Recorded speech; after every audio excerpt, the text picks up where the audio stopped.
Sort of plink plink. Aha, thank you very much. So for those of you who are curious about what the plink plink plink noise in the background is, it's actually the sounds of Wikipedia being edited, in particular English language Wikipedia. So if you go to hatnote.com, you can actually listen to the sound of Wikipedia being edited in your own language. Wikidata, in fact, sounds absolutely bonkers because it's bing, bing, bing, bing, bing, bing, bing, bing, going up all the time. We did discover, though, that Afrikaans isn't there, unfortunately. So that might be something that we need to address. So I am going to stop the sound, if I can. Hang on. Hang on. I might need to stop sharing.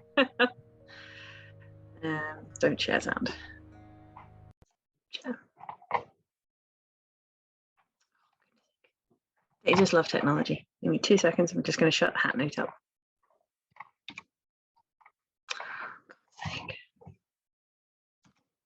There we go. Lost my buttons there. Right, let's come back and share the screen again. Share. Awesome. So welcome, everyone. I will do introductions in a second, but just for a little bit of housekeeping. These are the current times for my time zone, so apologies if you're not in my time zone. So the first sort of 5-10 minutes or so, introduction to Wikipedia.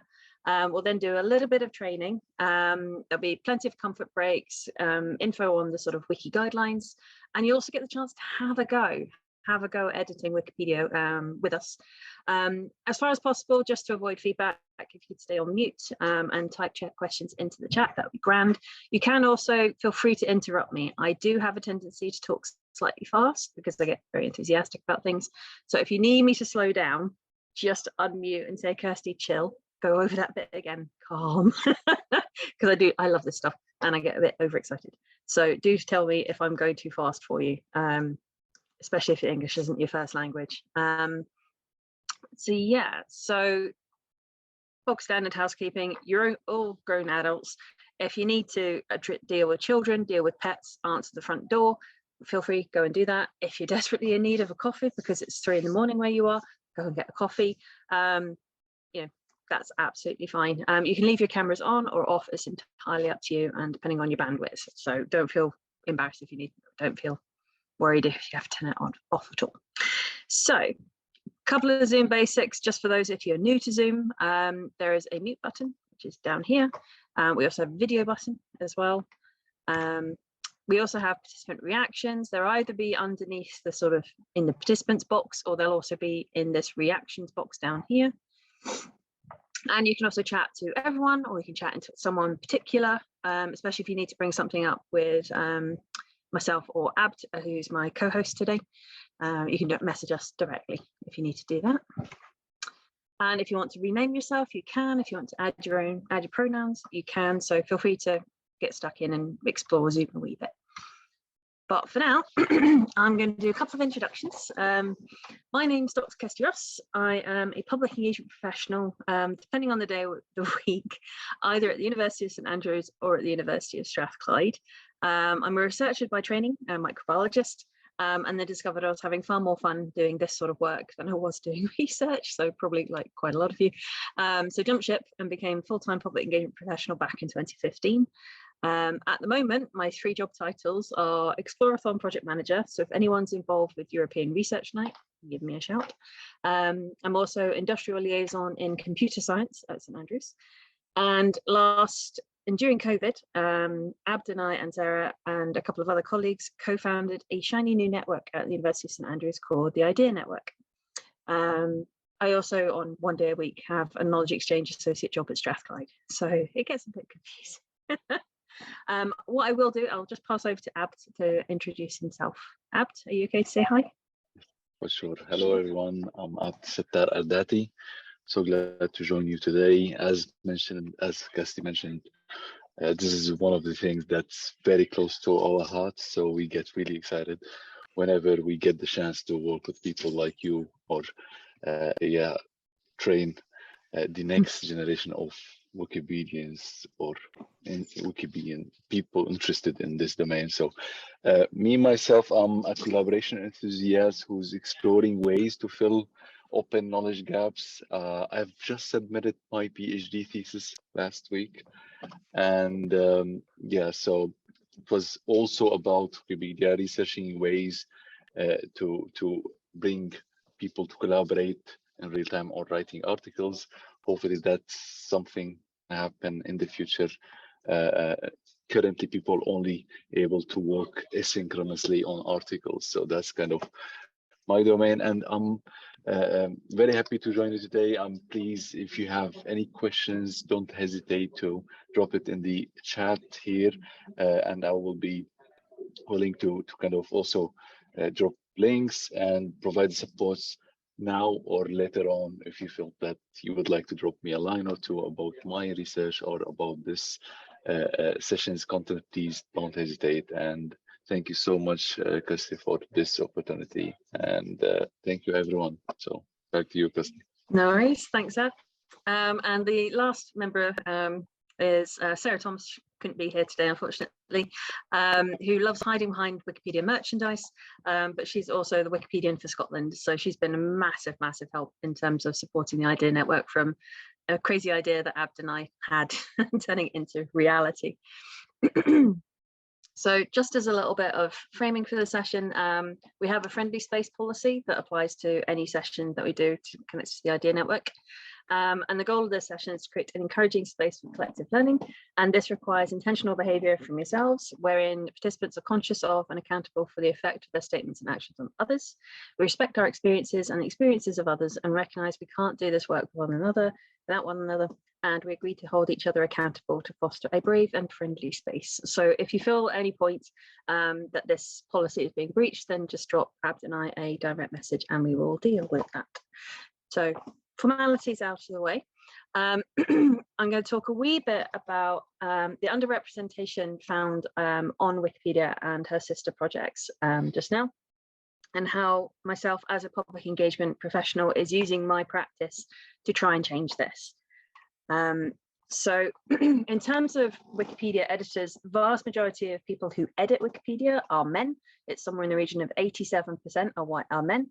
Generally speaking, they tend to be white, they tend to be from the global north, they tend to be quite well educated and have access to the internet, which therefore also means the counter to that is those editors who are underrepresented are women and people of color, anyone who has trouble with digital access or digital accessibility, and generally, varying levels of education. So there's an issue when it comes to who is editing Wikipedia, as well as the content that's also found on Wikipedia. And so I'm using a variety of my public engagement projects to try and address various bits of this puzzle. So this is a slightly complicated graph, but essentially what it covers there are three aspects when it comes to Wikipedia, and this is almost like a taxonomy of Wikipedia. So you've got knowledge gaps relating to content, what is on Wikipedia and the sister projects. So this could be representation gaps or interaction gaps. So it might be that the content isn't readable. It might be that there are important topics where you've got a skew in representation. Gender is a big one. Those from backgrounds of color, that's another one. Location, so it tends to be what's found on Wikipedia is an awful lot of content from the global north, generally speaking, Europe and USA, and there's big gaps when it comes to other parts of the world. We've got questions around our readers. Who is reading Wikipedia? And as a researcher, I can see so many different research questions, a lapsed researcher. I can see so many different questions in there. And we've also got issues when it comes to those who are contributing to Wikipedia. So what I'm hoping is that by the end of the session, you will have become a contributor to Wikipedia and you will have made wee changes, little changes to help fix some of these gaps. I will be sending out the slides probably at the end of the session, or maybe Abd could drop the link into the chat. That would be awesome. So you will have all these links. So all of these links, this text here, it's all underlined and hyperlinked. Some interesting papers that just came out. Jimmy Whale, who's founder of Wikipedia, has got one in here which is about too soon, which is a paper that found that women and people of color were far more likely to get marked as their biography articles be marked as it's too soon or too early in their career. And it was usually related to career stage rather than representation. So white men, generally speaking, didn't get the too soon marker applied to their biographies, and then they got deleted. And then this next one is a really interesting one from the White Rose universities in the UK, where they looked at the representation of their university research in terms of citations on Wikipedia. And what they found was that they had about, across the three of them, they had about 6,000 citations, and about 36% of those were open access. And I'll come back to this later as being an issue, because if you can't get access to the articles, then, you know, how could you verify them? Sorry, Abdi was going to. So there's a question in the chat, and did you ask me to drop the links to the taxonomy paper or the paper? Yeah. If you could drop those in. That's... So I post the video, and here's the paper. So. The biggest editors are IA. What do you mean by IA? Sorry. Artificial intelligence. I'm sorry, I was thinking in Spanish. Yeah, I was wondering. So I may ask.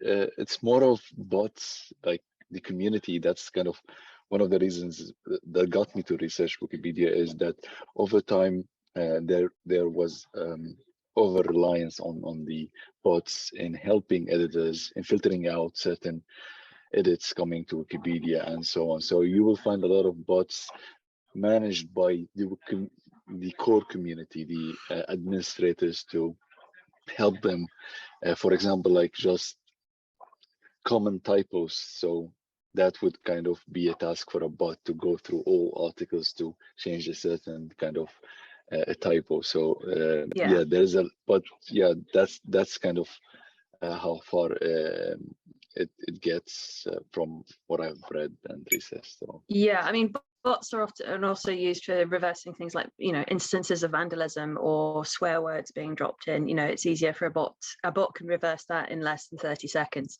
You know, it doesn't stay up very long. It just means that the human editors can focus on the bits that require human editing rather than being done by a bot. So I just wanted to introduce you to an example. I mean, I'm fairly new, relatively speaking, fairly new when it comes to Wikipedia. I'm still on my journey of discovery. And so this is just an example project that I did that was connected to public engagement with research specifically. And we had a public engagement project at St Andrews called Antibiotics Under Our Feet. And the goal of this project was to engage schools with antibiotics research by getting them to send in soil samples to the university.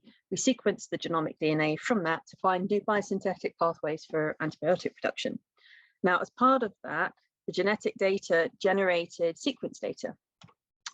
So it identifies bacterial species in soil, but the first thing any teacher or school pupil is going to do is they're going to Google those species names. And what we found was there was no info on Simple Wiki, which is a wiki that's English language, but aimed at people for whom English is a second language or for younger readers. And there was no info on these species. So what we thought was, what if we worked with undergraduate students who are developing as researchers, developing as academics, to try and plug some of these gaps. So they spent 6 weeks over the summer last year editing various articles connected to this particular project. We had 26 new articles created, 101 were edited, and those have had nearly 500,000 views in the time since they were created, which is amazing, which is really, really cool. As a result, those links to those articles were then added to the Antibiotics Under Our Feet Under Our Feet website, and it's a virtuous circle. So we're plugging the gaps that we know are there to make it easier for people to find reliable and referenced and cited information. So that's just one example of application of editing wiki to public engagement. I can literally think of dozens more. You can use it for working with underrepresented groups or easily ignored groups, for example. You could use it for particular research topics. You can use it with your researchers to encourage them to consider how their ability to research, you know, to find information, find projects, could be applied to the platform to maybe, you know, answer questions or fill in, if an article is rubbish on Wikipedia, get them to fix it. You don't need to leave rubbish. Oh, there was a hand up. Somebody Yeah, had their just hand one up? question. Do Yeah. you know if Simple Wiki is available in other languages than English too? I've never At the seen moment, it it's yet just in English. At the I moment, it's see. just in Okay. English. Okay, thank you. That's not to say that if there was enough demand that that couldn't be created in other languages as well. It's just at the moment it's only available in English. I'd love to see it available in other languages. That would be great. Yeah, thank you. Another hand. Yes, I think like there is something similar in Arabic. I mean, we don't have a kind of a simple Arabic, but we have different dialect and accents. So, for example, there is Egyptian Wikipedia, which is like in the spoken language, which is different from the modern standard Arabic, the written form. So it's similar to the concept of simple English. So there is something similar for the Arabic. Oh, that's brilliant. Oh, brilliant. I did not know that. Thank you very much for that. Appreciate it. So yeah, so this is just one snippet, one example. So what I'm going to do now is I'm going to get you to log into Wikipedia. So if you haven't created an account, I'm going to give you a couple of minutes to go and create an account. And then once, yeah, if you can go and create an account for me. Oh, the last link is broken. Nah. Okay. Carla. Thanks. I work for an institution like you do. And what is the deal with kind of conflict of interest sounding too much like PR for an institution? You know, so even when I'm logging in, shall I log in as my institution or shall I log in as an individual? No, you edit as an individual. You don't edit as an institution. You edit as yourself. And in terms of dealing with conflict of interest, I mean, obviously, I work with 2 different universities. I work for a plethora of different reasons. But on my user profile, what I have is a conflict of interest statement. So that's where I basically tell the rest of the community, this is who I work for. I can't do anything about that. And but what I can do is say things like, I will not make any edits for my friends and family, for example. I won't make any edits that, in that case, I'd possibly steer away from maybe editing your institutional one, unless there's something that's glaringly obvious. But the other thing you can do is you can actually pop it into the talk pages, and I'll talk about that later. You put it on the talk pages and say, could somebody else do this because I have a conflict of interest? And another editor might then step in and do it for you and help you with that. Okay. So generally speaking, for example, don't do your line manager's profile. Don't become somebody's pet pet Wikipedian, editing their profile and fluffing their research. It's more about I mean, we're in for, when we're inside an institution like that, we have access to information that wider public don't have access to. So we should leverage that privilege, surely, to help other people. So that's the sort of the approach that I take. So I tend to steer away from stuff where there could be a perceived conflict of interest. And if there is, you can just put it into the talk pages instead. Okay. And what about editing your own institution's page? Or even writing it? Oh, I think it depends. It depends how bad. Well, it depends how bad your institution's page is. I mean, if it's fixing things like spelling mistakes, grammatical errors, adding links to a fact, then fundamentally that should be fine, as long as you're very clear about why you're doing it. And if you're at all concerned about it, put a block of text into the talk page and say, could somebody else upload this because I have a conflict of interest? And that's absolutely fine. You could also collaborate with other institutions, perhaps, to get, if somebody's working if you've got 2 units, for example, you could work on each other's, perhaps, and then it's not in your line management structure, for example. So I couldn't edit, for example, my old PI's profile page because she was my boss. And that would be a conflict of interest. I no longer work for her, so in theory I could go back and do that. Thank you. Research of each institution, ethical line. Ooh, good question. Adding the research DOI. I don't necessarily think so. I think it's a good question. It is a really good question. But fundamentally, you're adding it, if you're wanting to add a citation to an article, it's because you think it will add to the article. Ab, did you want to say something? No, on exactly. That point? This is exactly the point. I guess this was asked previously, and that was said as a comment. If you think genuinely that this is kind of adding value to the article, so you definitely go and add that reference from the institutions. And if you have any questions about it, so for example, the reference that I mentioned earlier about the White Rose universities, they actually dropped that into the talk page on the article about open access to say, could somebody put this in a place where it would be appropriate, because we think it adds to the article, but it's our article, so we probably shouldn't do it ourselves.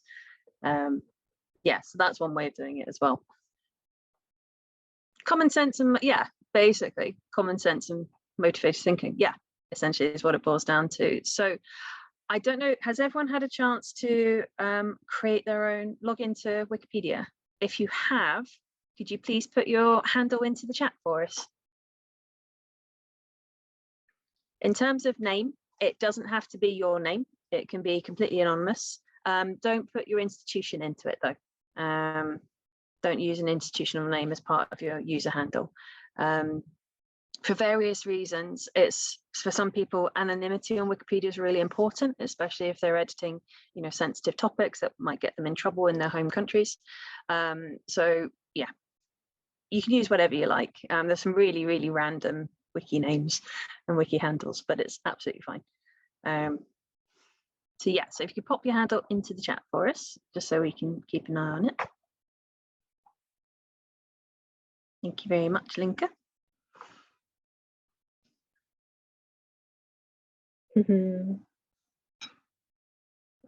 That's a good one, Alessandro.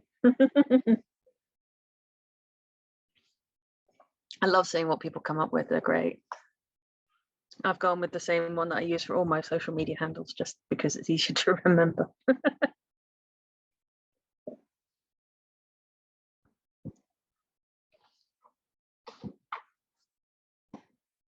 Is anyone having problems creating a Wikipedia account? We're here to help. Yeah, sorry, I'm having problems. I used to have one, but it doesn't reset my password. And I never get an email for resetting my password. So I try to create a new one, but it takes some time apparently for Wikipedia to send me an email. Sorry. That's all right. It's absolutely, as and when it gets here, Andrew, just stick it in the chat. That's absolutely fine. Yeah, it'll arrive sometime in the next sort of half an hour. It's worth checking your junk mail filters because they can sometimes be a tad aggressive. So yeah, so thank you for that. And if you haven't had the chance to log into the dashboard, I think I saw a flurry of chat about the dashboard. Oh, Carla. Can you change your username once you've set it, or is that it? No, it's kind of, once you've got it, you've got it. If you decide that you do want to change it in the future, you just kind of abandon that username and set up a new one. It's not a problem. You can't, this is a slight downside, is that nothing that goes on Wikipedia is deleted. That goes for users as well, which is a bit annoying because it's like, oh, I made a spelling mistake, or I didn't do that quite right, and it bugs you every time you log in. No, once you've created it, it's there, but you just abandon it. You just abandon it. Oh, we've got lots of hands going up. Hands. I can't see hands. Kenneth. Yes, I'm trying. Yeah, I'm trying, but I can't access. Is it the link on the chat box? The outreach dashboard, or? No, you just go to Wikipedia and you just log in at the top. It says create new user account. Okay. Who else had their hand up? Someone else had their hand up. Where are you? Did someone else have their hand up? No? Okay. Okay. So, where was I? Okay, I appreciate that not everyone's logged in just yet, but I'll just show you this next bit just so you can see. There are a few changes that you can make to your settings to make things a little bit easier on Wikipedia. And these are, if you go up to the once you've logged in, if you go up to the very top where it says preferences, you can then go to the tab that says user profile. And if you click email me when a page or file on my watch list is changed, this means that as you're making edits, if somebody else then edits that page, it'll let you know. And then the next tab is beta features over here. And if you can enable most beta features, this is really useful because it basically means that as and when something new comes out, which is fairly frequently on Wikipedia, you'll get access to it straight away.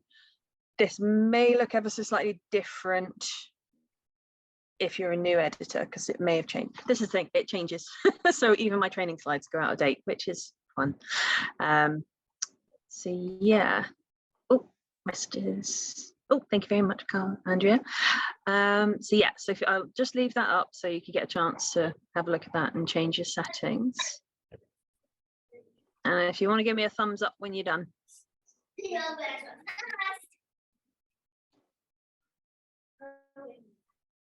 Cool. I'll just leave it up for a minute or two.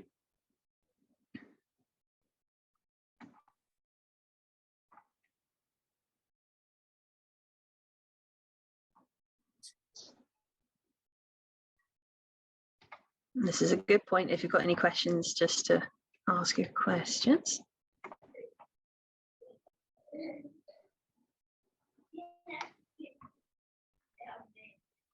No questions? Okay. And this is the point. This next point is where you give yourself a big pat on the back. Everyone give themselves a pat on the back, maybe get up and have a shiggle because you've been sat on your bum for half an hour. Have a shiggle. You're now a registered wiki editor. Yay! Awesome. Welcome to the community. Lovely to have you, and I hope you stay.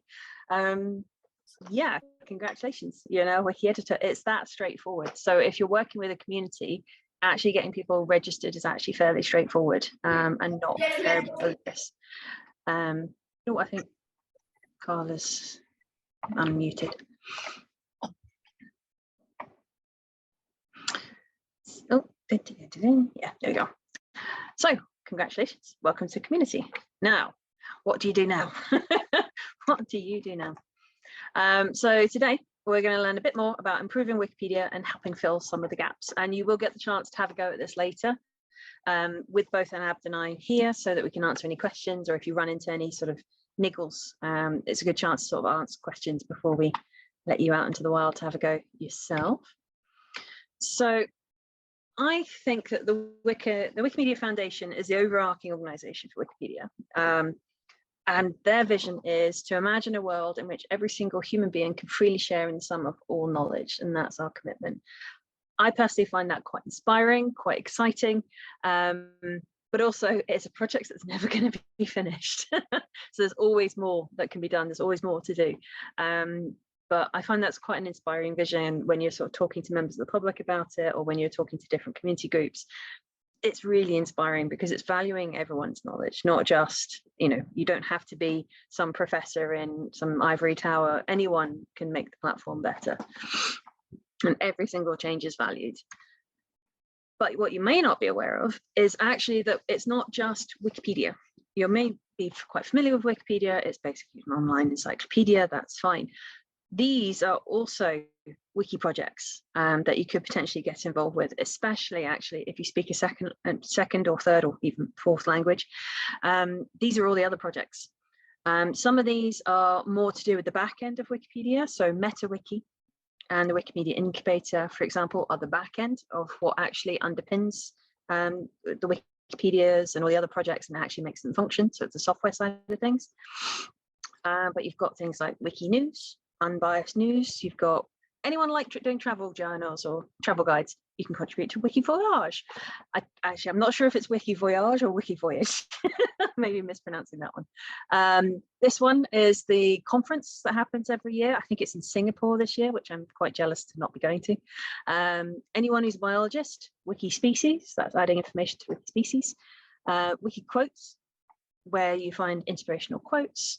Wiki sources and wiki books are fairly similar projects, but this is all about, wiki books is all about open books. So things that are out of copyright, that these are books that have been digitized, and the project is basically going through the pages of the book and using people to translate the scanned pages and putting them into machine readable text. So that's a slightly addictive one. Fair warning, that's a slightly addictive one. Wiktionary, it is what it says on the tin. It's a dictionary. Wikiversity, so a fantastic place if you have open educational resources, that sort of thing. Ones that I tend to spend more time on, Wikidata and Wikimedia Commons. So Wiki Commons is a place if you've got videos, if you've got photos, audio, all that sort of media content, you can put it up on Wikimedia Commons and then make it freely accessible for repurposing and reuse anywhere in the world. That's a great place to find pictures if you wanted to illustrate an article. So one of the things actually that we sometimes find tricky when it comes to doing biographies or editing biographies of living researchers, for example, is that frequently we don't have photos. We don't have photos of these researchers. And because of the need to hand over copyright of an image when you upload it, it needs to be done by the person who takes the photos. So if, for example, you've got gorgeous, photos taken by your university or your institution's, professional photographer, it has to be them that uploads it, which makes it a little bit awkward. If, however, you can maybe, as simple as this, work with your researchers to ask them to upload a selfie, literally just upload a selfie of themselves to Wiki Commons, it can then be used to illustrate their articles because they're the ones with the copyright of the photo. So that's one concrete thing that if you go away from the session, you can definitely go and do. It's also worth seeing if you're on there, if you've got a photo up there, because, oh, Andrea. Sorry again. No, if I upload a picture at Wikipedia, I think there are many pictures that have no Wikimedia Commons licenses, so I can always enter copyright, right? I can say this picture for this article is restricted by copyright, or should I always be sure that it's not not restricted by copyright? You need to make, I mean, the easiest way to get a photo taken off of Wiki Commons is uploading something that's breaching someone's copyright. You're better off, if you can, don't use photos unless you know that they are Creative Commons attribution, because it's the swiftest way of it getting removed. Copyright violations, they're quite hot on that in terms of preventing that. So this is somewhere where we can help by getting our researchers to upload selfies or maybe take photos when they're out and about or during their research, for example, and uploading them themselves, because then it's them donating the copyright and there's no question, and then it can be used freely. There are things on there where the copyright isn't necessarily known. So, for example, old pictures or pictures from out of copyright books and things like that. But it usually says, if you look at a photo on Wiki Commons, it usually says, and I would always steer on the side of, don't just grab it from a university website and put it up on Wiki Commons, because you're almost certainly breaching copyright if you try that. What was I saying? Thank you. No worries. It's tricky. It can be tricky, but I have had some interesting success actually. So remember that project I mentioned earlier about the STEP project with the undergrads? I also had a parallel project with a group working on historic mathematicians. And there was a mathematician on there that didn't have a photo. It had been clearly taken from, I think it was the Canadian Mathematical Society, and then cropped. So we actually got in touch with the Canadian Mathematical Society and said, could you upload that photo to Wiki Commons for us so we can use it to illustrate this article? And blow my socks off, they did. They released the copyright, they uploaded it, and we were able to use it quite legitimately to illustrate the article for this underrepresented mathematician, which was really cool. So in the worst case scenario, just ask, drop people an email and just ask, do you have a photo we can use? It also helps with visibility, because if an article, especially about a person, if it has a photo, it's more likely to be seen and more likely to be read.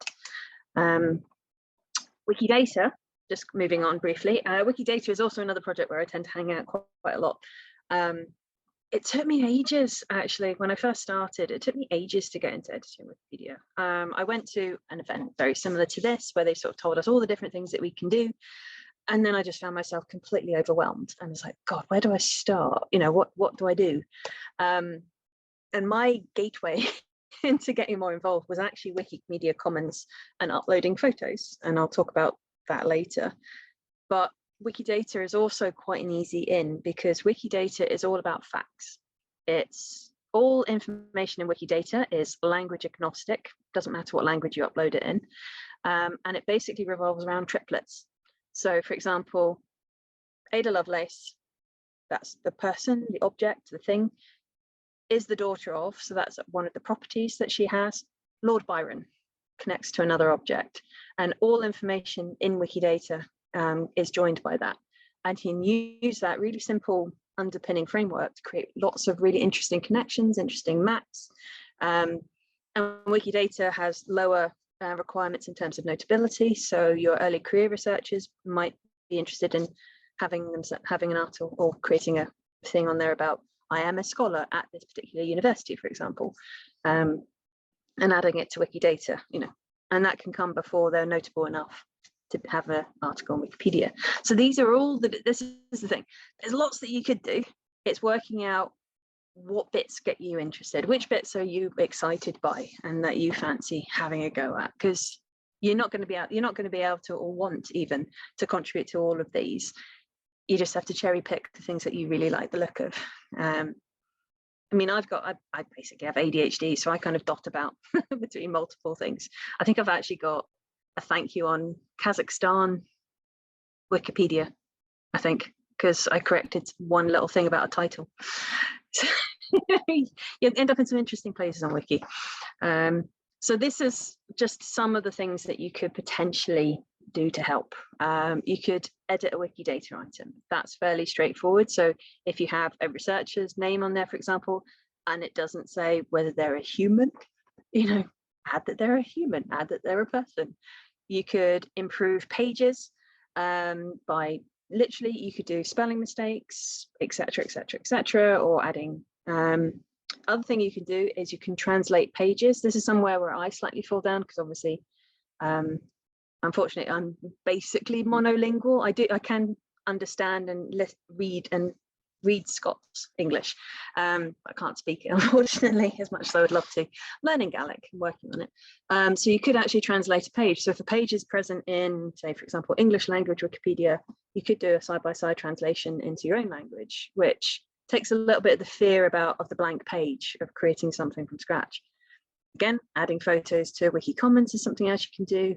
Links to pages, that's a really useful one, especially if you've got people of color or anyone who's underrepresented on Wikipedia from a biography point of view, because the more links you can make to other wiki pages, the more likely it is that that article is going to get discovered by other people, and therefore more likely to be read. Because you can have orphan pages, which are literally just an article that has no connections to anything else, which I think is really sad. But they're known as orphan articles. So literally just adding half a dozen links to an orphan article makes it part of the wider wiki community. Or if you're feeling confident and feeling brave and up for it, you can create entirely new pages. And that's something that Jess Wade, who's a physicist in London, has done to great success, particularly focusing on female researchers. So these are just some of the ways that you can help, and you'll get the chance to do some of these later. So I might pause it just there, because I'm keeping on it. Yeah, I'm going to pause it just there and say, if anyone, we're going to take a 5-minute break. So if you want to get up, stretch and whatnot, I'm going to stop sharing just now. Yeah, so if you want to take a break and have a chat on the recommended preferences, yeah, I will leave that up over the break. I'll put that share back up, Andrew. So take a 5-minute break, stretch your legs, get away from the computer, get yourself something to drink, maybe a biscuit, and we'll see you back here in about 5 minutes, so 10 to. Okay, I'll put that screen back up for you.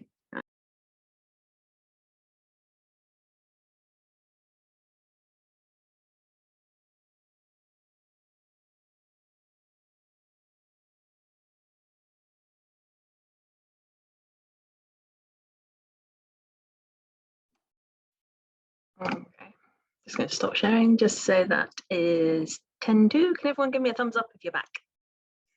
I see faces. I see face. Lots of thumbs up. Yay. Awesome. Brilliant. Okay. Right, I should go back to sharing my screen. Actually, has anyone got any questions before I crack on at all? No. Okay. I will share my screen. And buzz back through to where it was. Yay. Go back to the yay. Wiki editor. Ooh. Awesome. So, going to concentrate a little bit about. Oh, there's a question in the chat. Ah, cool.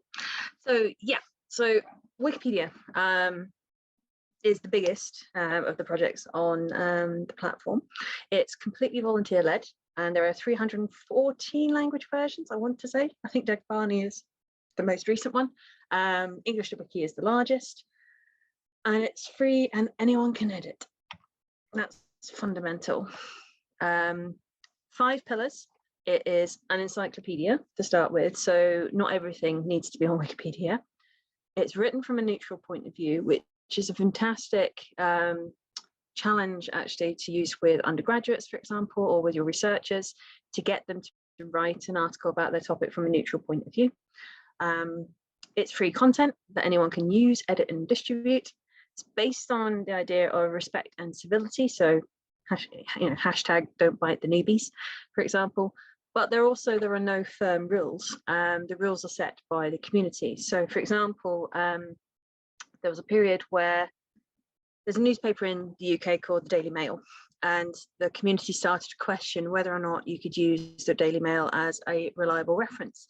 And after extended discussion, it was decided that it was no longer a reliable source of citations for Wikipedia. And so you now get a little warning if you put a link to a Daily Mail article. You get a bit of warning saying, are you sure? Is there somewhere else you can find that reference from, really? Which is brilliant. So it does evolve and it has changed over time. So sometimes you might feel like, oh God, the ground is sort of shifting under your feet a little bit. But fundamentally, those are essentially the 5 pillars. So for those who are not, maybe if you're not particularly familiar with Wikipedia or what the building blocks of an article are, I love this picture, it's a great picture. I always wanted to do bricklaying at school, never got the chance. What are the building blocks of an article? How do you actually put one together? So you start off with your lead paragraph, and this one is important if you're writing, say, for example, about a person. This is where you put why this person essentially should have a Wikipedia article. They were notable for this, or they were notable for that. You put it in that lead paragraph. You don't bury it halfway down the article. You put it up front and center in this bit here. This is an info box for a person. You don't have to create these yourselves. There are templates that you can use, and you can put in, I think there's something like 200 different potential categories you can put in there, down to, I think, and including blood type. Don't recommend doing that. But yeah, there are loads in there that you can use for illustrating information about a person, and you can also put in a photo there. So again, this is where I get it from Wiki Commons. You'll notice at the top of every article, you'll have the article button, and then next to it in that red box there is a talk page. And this is where you can talk to other editors about the article about this article. So that's a good place for, if, for example, you're an expert on a topic, but you don't want to self-cite, you might put the citation on the talk page. And you can also view history. Every edit that's ever made, whether it's done by somebody who's logged in or somebody who's not logged in, is visible. You can see absolutely every change that is made to any article, which was really interesting. What can sometimes happen is if you have a lot of editors trying to work on an article at the same time, you end up with sort of editor conflicts, where you've got multiple versions happening, within seconds of each other. So, for example, when the Queen passed away recently, speed at which the edits were being made in terms of changing it from present tense to past tense was really quite phenomenal. But yeah, you can view the history of absolutely everything that's ever been done. Within Wiki articles, what you'll see are these blue links here. And these blue links are, this bit of text is blue because it's linking to another location in Wikipedia. It's not linking outwards, it's linking to somewhere else inside Wikipedia. if you try and do this and the article doesn't exist, so say for example you're trying to refer to somebody who doesn't have a biography page, that link will be red. It will come up as being red and doesn't exist, which will be a prompt to the user community that you might want to think about adding this. Here, for anyone who's familiar with academic publishing, that's a citation. And you can insert them into Wiki just as you can into a regular article. I actually kind of wish I had this for my thesis, because I could have written my thesis in here and got all my citations right. But there you go. So yeah, I've got those, and then so yeah, these are the citations, and it does it for you. It's awesome. There's a template, and it puts in your references at the bottom, and it makes me very, very happy. But we've also got at the bottom, you've got categories, so you can put people into various different categories or objects into categories, and this is quite a nice easy one. So if you go to an article and there are no categories at the bottom, this is quite an easy change that you can make, an easy improvement. So for example, for Mary Barber, who was a political activist in Scotland, she's then down under people associated with Glasgow, people from Renfrewshire, when she was born, when she died. You know, so adding categories is quite a simple edit that you can make. So yeah, so just as a recap, lead paragraph, that's where you put the really important bit. Adding images, that's always good. Info boxes, there are plenty of templates depending on the object. References, wiki links, categories, talk page, and edit history. So we've covered basically all of those things in that little section there. If you get stuck, oh yeah, Carla. Sorry if you mentioned this before, is this workshop being recorded?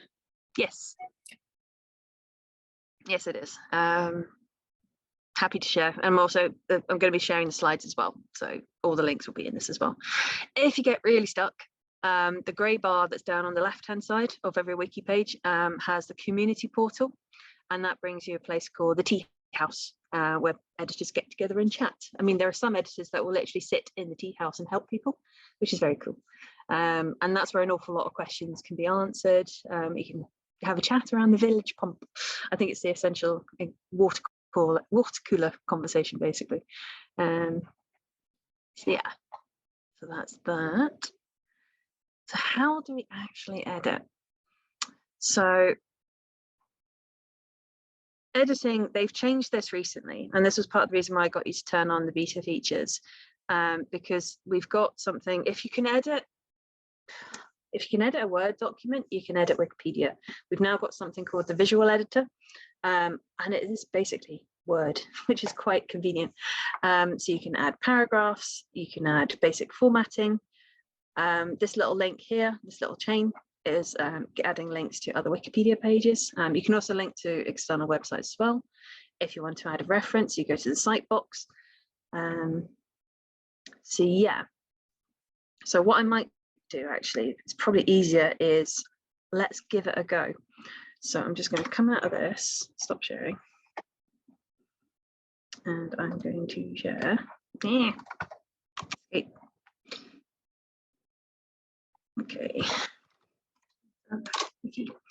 Okay, just going to share my page again.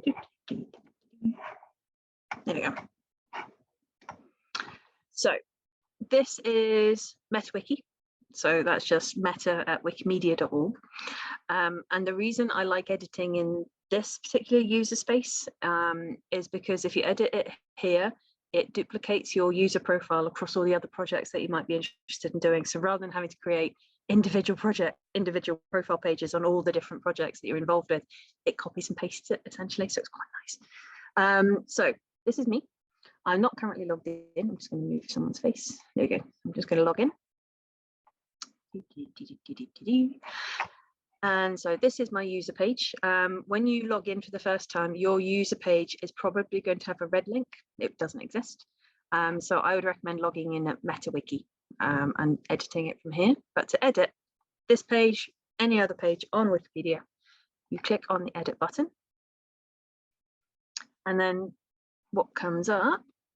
Yeah, so this user page will be displayed on other wikis if a local user page doesn't exist there. So it won't replace ones that are already there, but it will create ones if they don't currently exist. So this is how you can switch between visual editing. This pencil over here is how you switch between visual editing and the original appearance of Wikipedia. And I'll just show it to you. This is what Wikipedia used to look like, which isn't overly complicated. I mean, to me, it does look complicated because I'm not fluent in HTML, but this is what Wiki used to look like. So you can imagine, you know, that might be part of the reason why it's 87% men in terms of editors, because that's not terribly friendly. It's not very user-friendly to edit.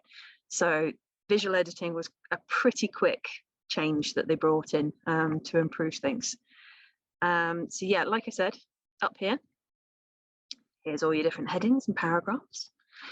Here's your bold, italic, underline. You can also do computer code if you are so inclined. You can also switch languages. Up here is your wiki link. So if you wanted to insert a link to something, so if, for example, I wanted to put, I could put a link to an external site, or I could put in a citation. Where is that again? Yep, so you could put in a citation, which is down here. So I might want to link to, for example, my PhD thesis or other evidence that I'm a microbiologist by training. I'm yet to see anyone put in hieroglyphs into their wiki. I'd love to see someone put hieroglyphs in. You can also put in musical notation, you can put in a gallery, chemical formula, a map, if you felt so inclined. So that's that. This is where you find all your special symbols, whatever they happen to be, you know, in all the different languages, you know, Arabic, Hebrew, etc.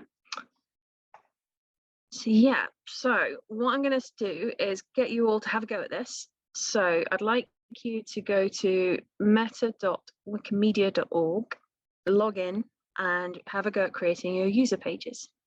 One of the things I do have in here, and this is going back to what Carla was saying earlier, here's my conflict of interest statement. I am an employee at the University of St Andrews and the University of Strathclyde. I will not make any edits that would not be beneficial to the goals of Wikipedia. So that's me upfront stating this is my affiliation. I also mentioned that I have a vanilla account that I use for training purposes, which is Kirsty the Padawan. For those of you who get the reference. So I'm going to give you a couple of minutes to have a go at doing this. Oh, there's a question in the chat. I remember editing over there. Cool. So yeah, I'll give you a couple of minutes to go and have a go at creating your user pages, and just have a go, have an experiment. Say who you are, where you're from, what you're interested in editing on Wikipedia, and maybe have a think about putting in your sort of conflict of interest statement, for example. Yeah, have a go. And I'll give you 5 minutes for that. I'll leave mine up so you can see. And if anyone's got any questions before they do that, just put your hand up or just unmute and ask.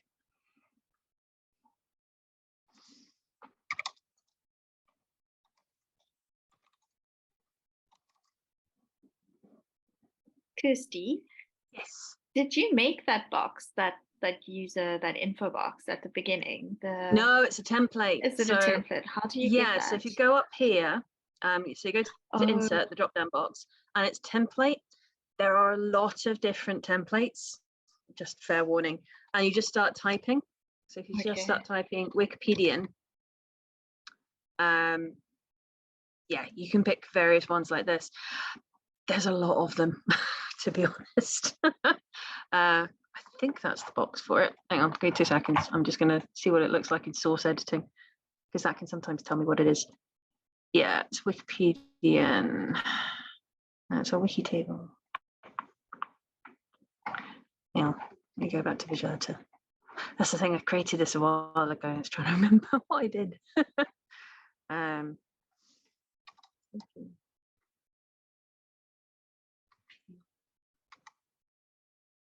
Because sometimes you can type it too fast. I think it's Wikipedian. No, that's not it. Can't remember. Oh, that's bad. You can also just come to my page and actually just copy and paste mine, and that should allow you to edit it. Or is it just the table? I don't think it was. I might have to come back to you on that one. I can't remember how I made it. You can also just add an info box as a person, I think.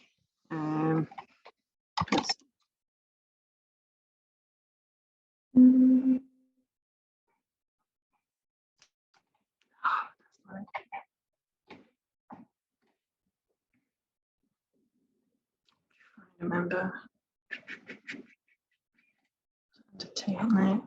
Delete. Oh, that's really bad. I can't remember. Abd, can you remember how to do that one? Because I thought it was a Wikipedia table. Yeah.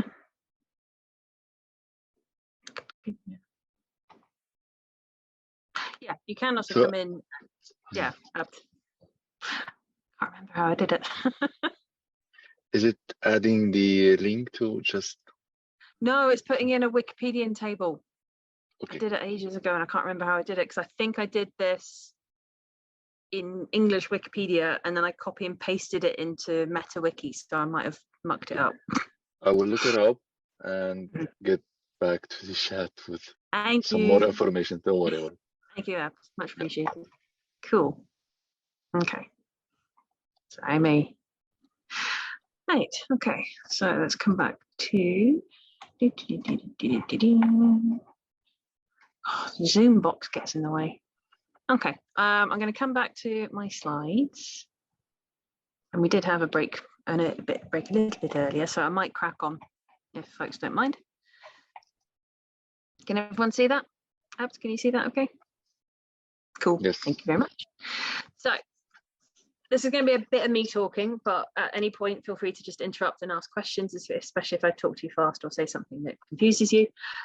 So Wikipedia is the encyclopedia that anyone can edit. That doesn't mean you can say just about anything.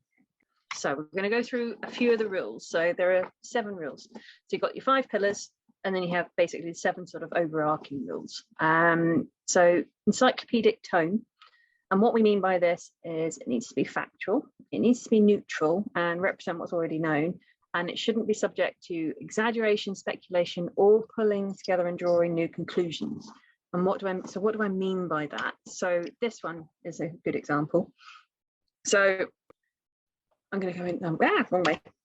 Miraculously, both divers survived the 290-foot fall, but now they faced a harrowing predicament, helplessly trapped. Nothing to keep them warm. All they could do was huddle together and pray that rescuers would find them in time. Time was not on their side. No. No, that's just verbose and hyperbole. No. Both divers survived the 290-foot fall, however. That's factual. That's to the point, and it's neutral. Many people think John Doe is the best baseball player in the world. That's just a statement.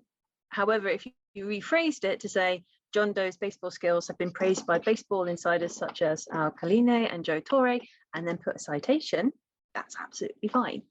So yeah, it's a slightly different way of writing than most people are used to. Yeah, not open to interpretation, basically, is what you're looking for. So these are, I'm going to go through these one by one. And I know some of these questions did come up earlier. So we're going to go through reliable sources, conflict of interest, notability, copyright material, verifiability, neutral point of view, and no original research.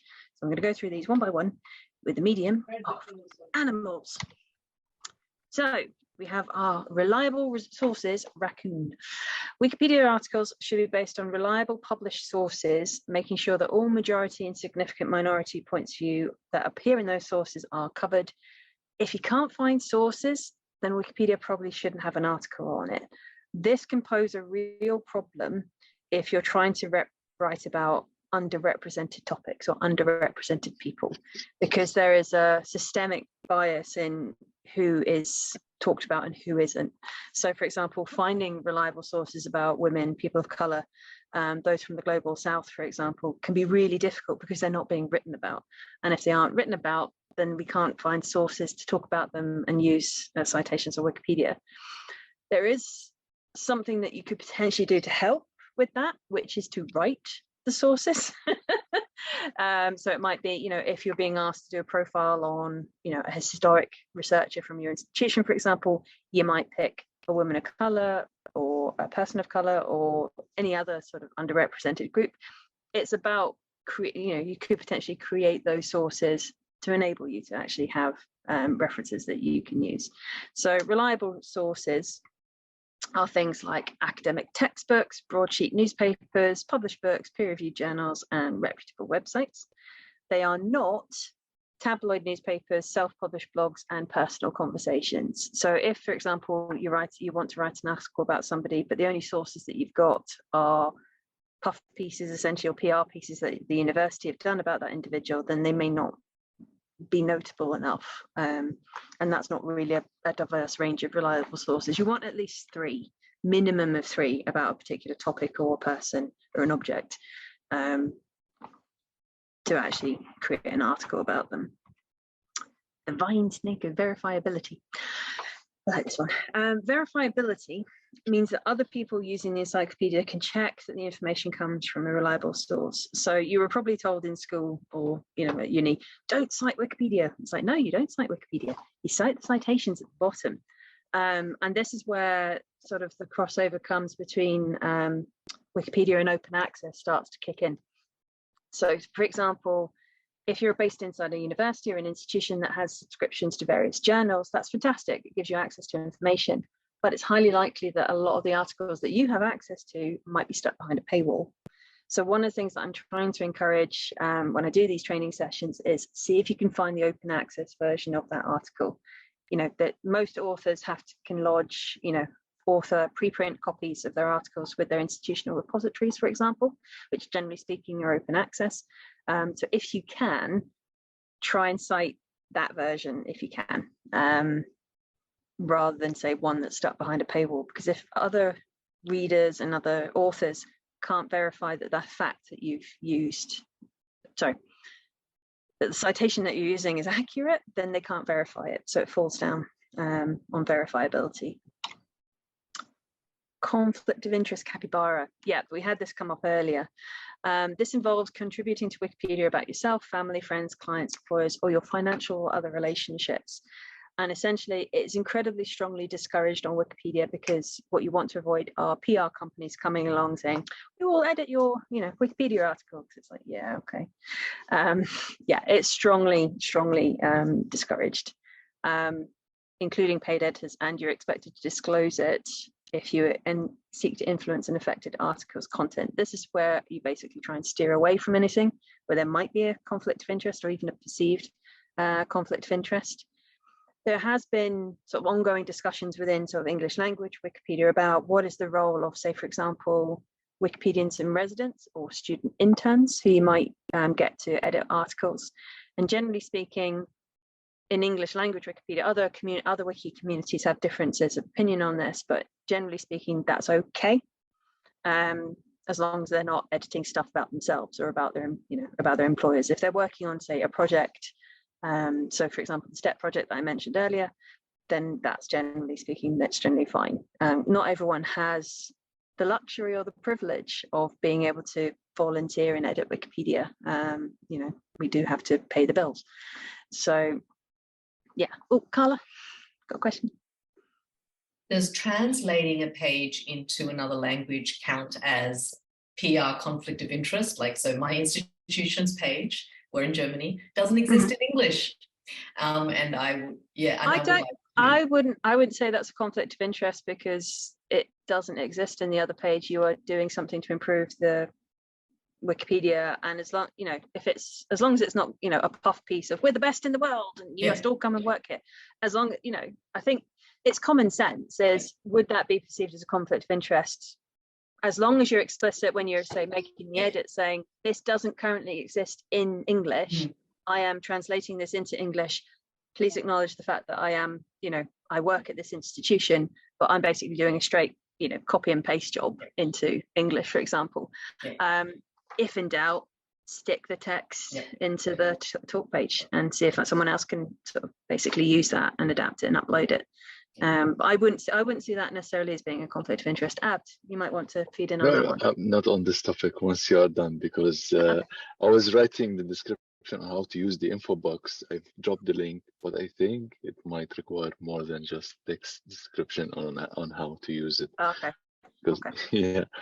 So yeah, I think it might just be it was a bit of a problem moving between English Wikipedia and MetaWiki. So that might have been my fault. So ignore that info box and go for a different one. No, it works just if you this link. If you click on this link, there would be like the between brackets. It says like how to use it. Once you copied that and pasted it in your user page, it automatically generates that info box, and then you click edit and add the information that you would like to show, whether like the country, the name, and as much as you add in that dialog box, as much as it appears in the info box. So you don't have to deal with the source editor or the just the copy and paste is the part that you have to see all of this messy stuff.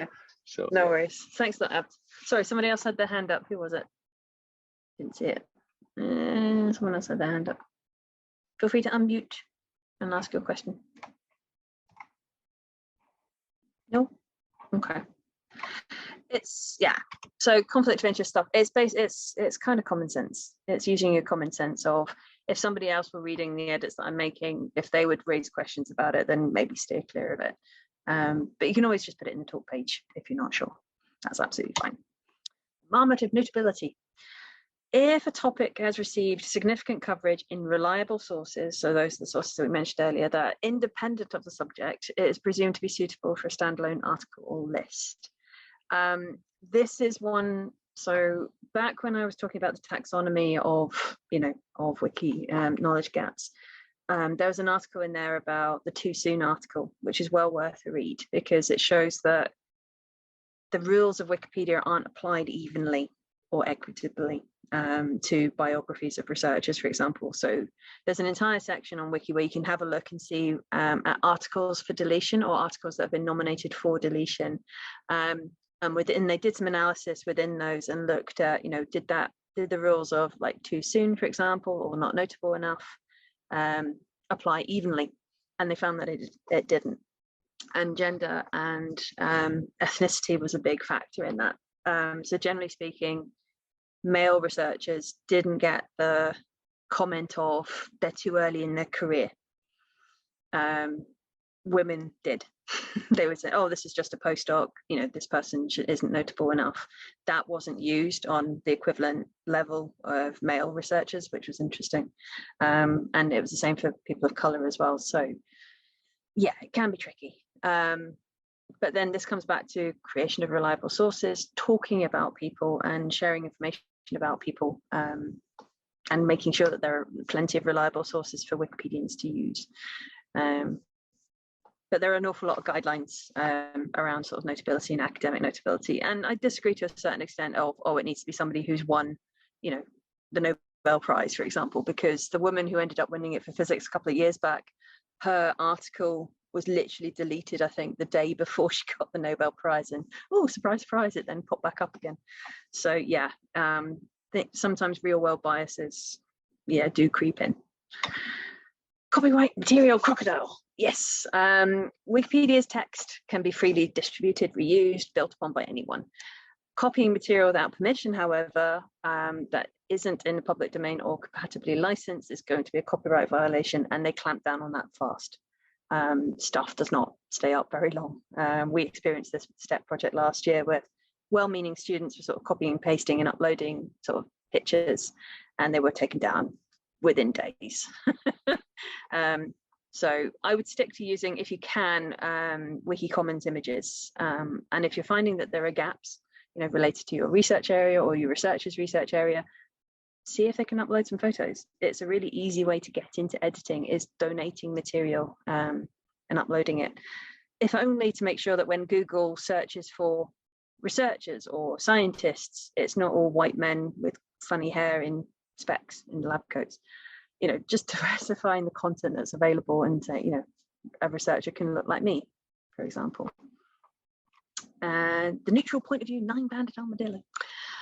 Everything needs to be written from a neutral point of view, so fairly and proportionately as far as possible without bias. So for example, if the majority opinion on, the climate crisis is 99% one way, it shouldn't be like 50-50.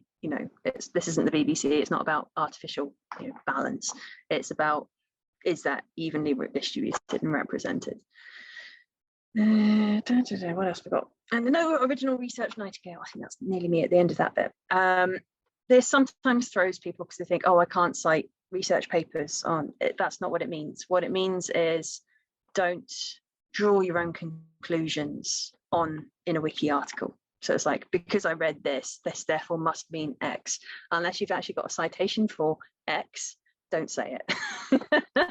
You need to have the references for it. Same as you would do in any other sort of academic publication. You need to have the references for it. Yeah, so you can't refer to hearsay or conversations and things like that. You need to have something that's published that people can look at. It doesn't mean that you can't have research papers on Wiki. Okay, keeping on time. Oh, I'm on time. Yay! So what kind of edits might we want to make and how? So these are things that I mentioned earlier. So I'm just trying to think how we go. Right, got a choice. We can break for a couple of minutes. I'm going to leave that up and we can break for a couple of minutes if you wanted to stretch your legs. Or I can crack on and show you a couple of things that you can do in the next sort of half hour, 40 minutes of the session to actually go and practice some of these things. What do people want to do? Break or crack on? Feel free to stick in the chat whether you want to break or just crack on with things. I realise I've been talking quite a lot, so crack on. Let's vote for crack on. Oh, lots of crack ons. So it's 3 crack ons. Anyone else? Feel free to descend, to feel the other way. That's fine. Crack on. Okay, I'll crack on in that case, and skim past the break. The next bit you can break at any point. It's much more open and a chance for you to basically have a go at these things. So these are the things that I sort of, as a headline, that you can have a go at. So let's crack on. I love this picture. It's awesome. It's great for publicizing things. I've actually got a t-shirt with it on. So things that you can do, just sort of take your baby steps into editing Wikipedia. Adding a link, so that's those blue links that I mentioned, either incoming to an article or outgoing. So what discovery points can you create? So when somebody falls down that Wikipedia hole and end up going from article to article to article, what sort of things can you add? These are especially important for female and people of colour biographies, actually. The more links you can do to connect them to other articles on the platform, the better. They're less likely to get deleted. If you're a grammar Nazi, go and check some spelling and grammar. That can be quite fun. You could add a category, you could add an image, you could add an info box. These are the sort of things that you can do to existing pages. So if, for example, you've got a particular interest, go and have a look at that page. See if that page needs a little bit of improvement.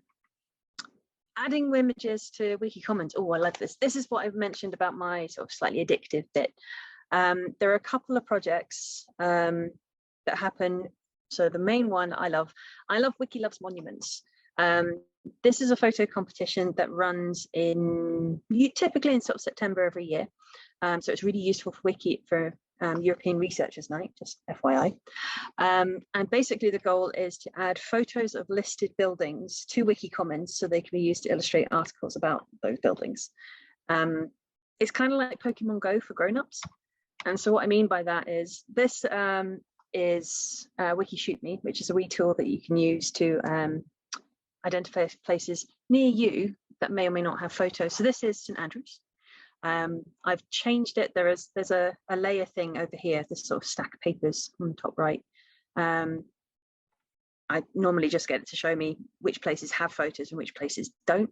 Anywhere where it's red, I appreciate that for those of you who might be colorblind, this isn't great. We are fed that back to the developer that they might want to edit that. Anywhere where it's red, so this one, for example, this is a listed building that doesn't currently have a photo. So you can use this tool to essentially upload a photo to illustrate that particular one. I quite like Wiki Shoot Me because it lets you helps you to rename the file. So it's not just taken on this, it's not just the file name on the photo on your phone, for example. I mean, that was me. That was me last September. That was Sarah a couple of years ago. And the green line at the top was the and that was you, and that was Abd filling in that one. So yeah, so you can click on these buttons and see what's near you. So we will drop the link in the chat actually if you'd have a go at that one, to go and explore where you are right now this afternoon. Could you go for it? Well, maybe when the sun comes up if you're in Peru. Could you go for a walk? I would possibly say though that this Wiki Shoot Me tool is a little bit broken at the moment. So if you can't make it work, don't panic. It's you can upload it through the Wiki Loves Monuments website instead, rather than through Wiki Shoot Me. So just fair warning, that app is a bit on the broken side at the moment. This is one of these ones where actually doing the edits from your phone can actually sometimes be easier than doing it from a computer, because you've got the picture on your phone and you don't have to transfer it to a computer. So it's one of these situations where mobiles are better than computers for editing. Other things you can do is you can just upload it to Wikipedia Commons. So when you go to Wikimedia Commons, I have this, I leave this up because it's a nice reminder. You can these are the things that you can upload. So you can upload works that you've created entirely yourself. You can't accept things that are created or inspired by other people. So for example, you can't upload pictures of characters, or most pictures, quite frankly, published on the internet. If it's your work, you can upload it, essentially. With two main exceptions, you can upload somebody else's work if they've granted permission, but there's a few hoops that you need to jump through to get consent and get permissions. And you can also upload photos of old art, so statues, buildings, usually anything over 150 years old, you're allowed to upload those photos. So in conclusion, you can upload your own stuff, but you can't upload other people's stuff without their explicit permission. So it's easier, quite frankly, to just stick with uploading your own stuff. Yeah, so that's something that you can do. Maybe not right now, but maybe after this, you go for a walk, take some photos, find out what's in your local area that needs a picture. This is one thing where I can't help because I'm based in Scotland. But if you're based around the world, I mean, Yemen in particular, for example, as a country, is almost entirely red. So there's lots of opportunities there of uploading photos of listed buildings. So depends on where you are. I'd be curious actually to see where you are. And actually, if you want to put your current city or current location in the chat, that would be cool. I can do a bit of exploring and see where there are missing listed buildings. This other one, oh, you'll like this. There's various so sometimes people use hashtags on Wiki to help sort of curate where changes have been made on the platform in connection to a particular program or campaign. And these are a couple of campaigns that you might be interested in. So the first one is Every Book It's Reader, which is all about uploading stuff, and that's happening right now for the month of April. It's a new one, actually, it just launched this year, and it's about basically uploading content related to published works, so articles about books. And the one underneath has been running for a while now, and it's good for anyone from the arts humanities. So one librarian, so it's one librarian, one reference essentially. So there's sort of 2-3 week window, you know, every 6 months or so, where the idea is basically for one librarian to upload one reference or upload one citation. And I'll show you what these look like. So yeah, so this is the sort of homepage for that program. You can sign up to participate, communicate, share. It tells you how to do it, different activities. You can work by yourself or you can work in a group, but basically you can join in on the dashboard, or you can add the hashtag whenever you make an edit. So if you make an edit that's connected to that campaign, just use the hashtag and they can track that, kind of like they do on sort of social media. And then that's what it looks like if you're looking at the One Lib, One Ref program as well. It's also available in multiple languages as well. Don't know if that one is yet. That might just be English, I'm not sure. Oh no, they've got it for other languages, but it's in that language. So it's Every Book It's Reader in Spanish and Italian, I think, and in French, off the top of my head. I'd have to check. So that's something you can do, add a reference, or work on things connected to books. Books, literary works, and oral stories. Example work list. So this is something else that you could create if you fancied it. So this public engagement project that I mentioned earlier, that was Antibiotics Under Our Feet. And I found one reference, this community report, big soil community report here, which talked about different sort of species found in the soil. And then I just created a spreadsheet. This was quite a bit of work, actually, now that I look at it. It goes down quite a long way. So it was looking at phylum, species, if it had a Wikidata item, if it was available in English, if it was available in Simple Wiki, and then a few bits and pieces about sort of biological function, whether it was viewed as sort of beneficial or whatnot. But yeah, you can see that doesn't exist. Now some of them do, as a result of my students, which is awesome. But yeah, so if you've got, say, for example, lists of researchers or lists of topics that need improvement or might need translation. Oh, that's the thing I didn't mention actually. But yeah, so what we're going to do just now is I'm going to stop sharing. And this is basically a chance for you to basically go and have a go. And have a go at editing Wikipedia. So if you log in and then, does anyone want to see the cross-translation tool actually? Would that be helpful? Let's see if I can find that. If I can remember where it is. There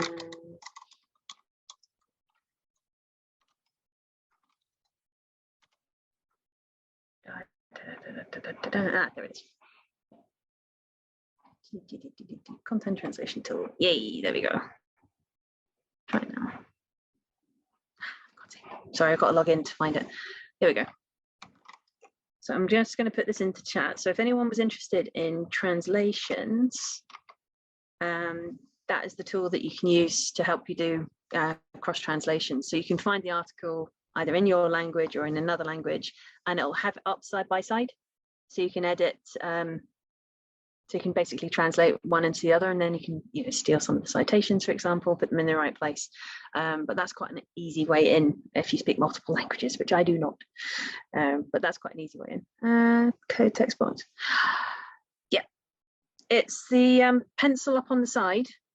If you click on the pencil, the one above it should be visual editor, and that should switch it into the Word version. Alessandro.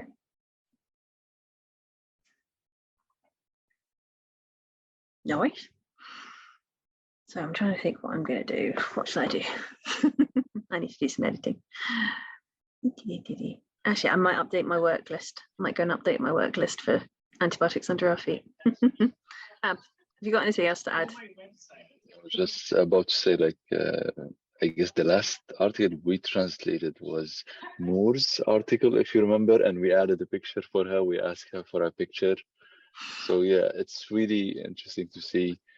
I'm not sure if this is a whole different thing, which is a Wikidata training, where we train on how you can identify, for example, articles written in English and doesn't exist in your native language, for example, if you speak more than one language. So it's specifically when it's about like biographies, I think it's a very useful way to identify gaps. Like you can, for example, like in my context, or like in my case, we have like a Syrian entrepreneur who is well known in the entrepreneurship domain in the UK, AI, neural science, and there's an article about her in English, but there was no article in Arabic, which is now not the case after we used the translation tool actually to translate her article. But at the same time, we couldn't find a picture of her. So we asked her to send us a picture that she agrees to be uploaded for the in line with Wikimedia's license. And so I can share actually the article that we translated, not Shaker. So I'm not sure if adding the link that show, maybe like for another day in Wikidata, because we don't want to overwhelm you with all of these.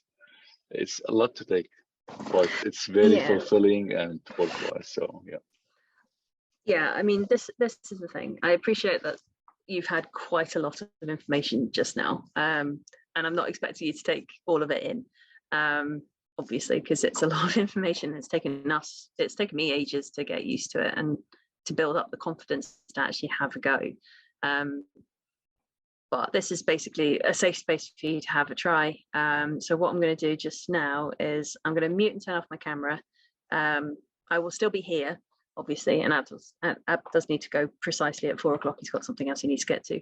But what we'll do is we'll say next, what should we go, 20 minutes? yeah, next 20 minutes is post in the chat what you're going to have a go at.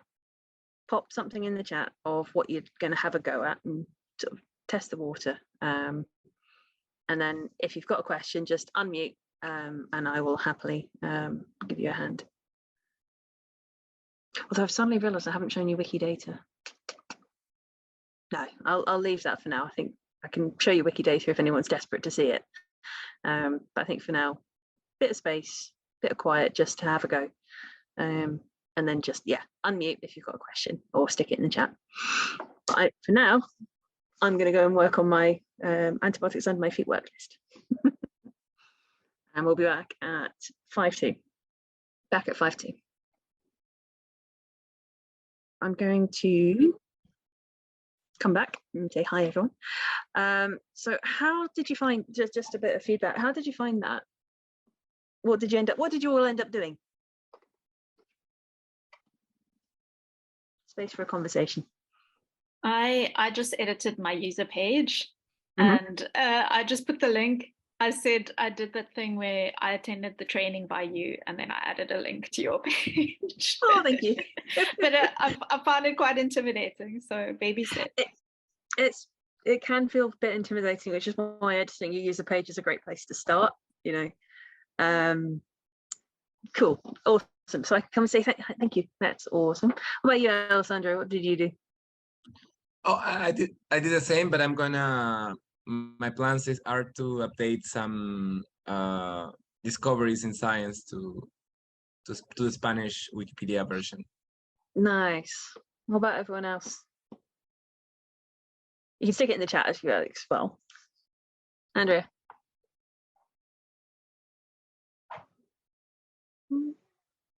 Can't hear you.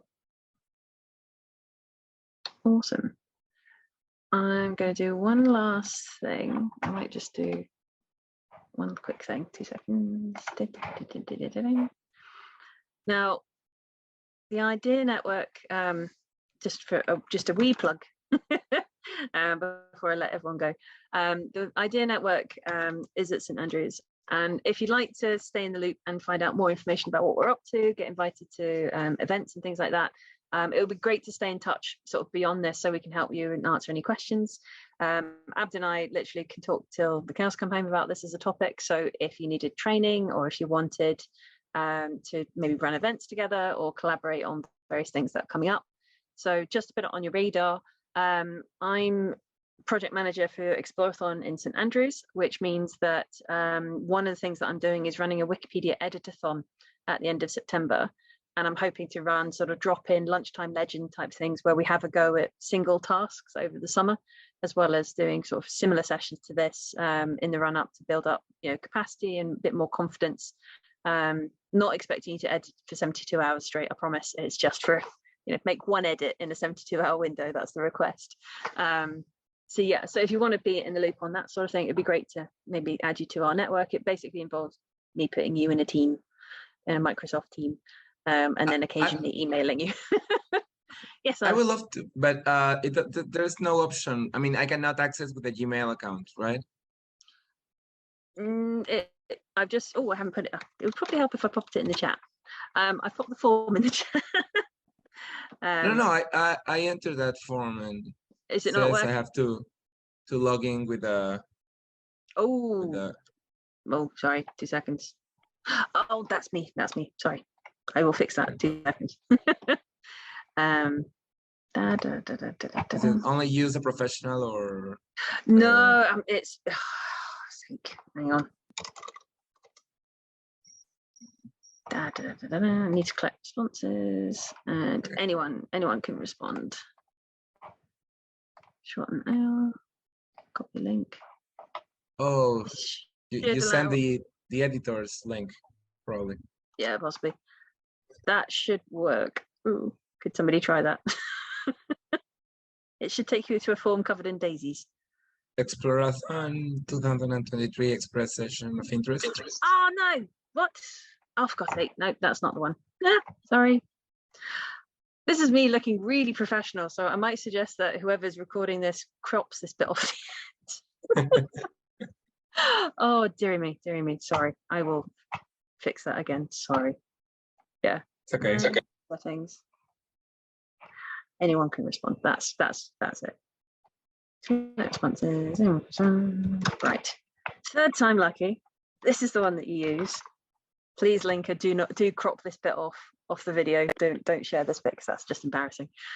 Join the idea network. Yes, got there in the end. All right.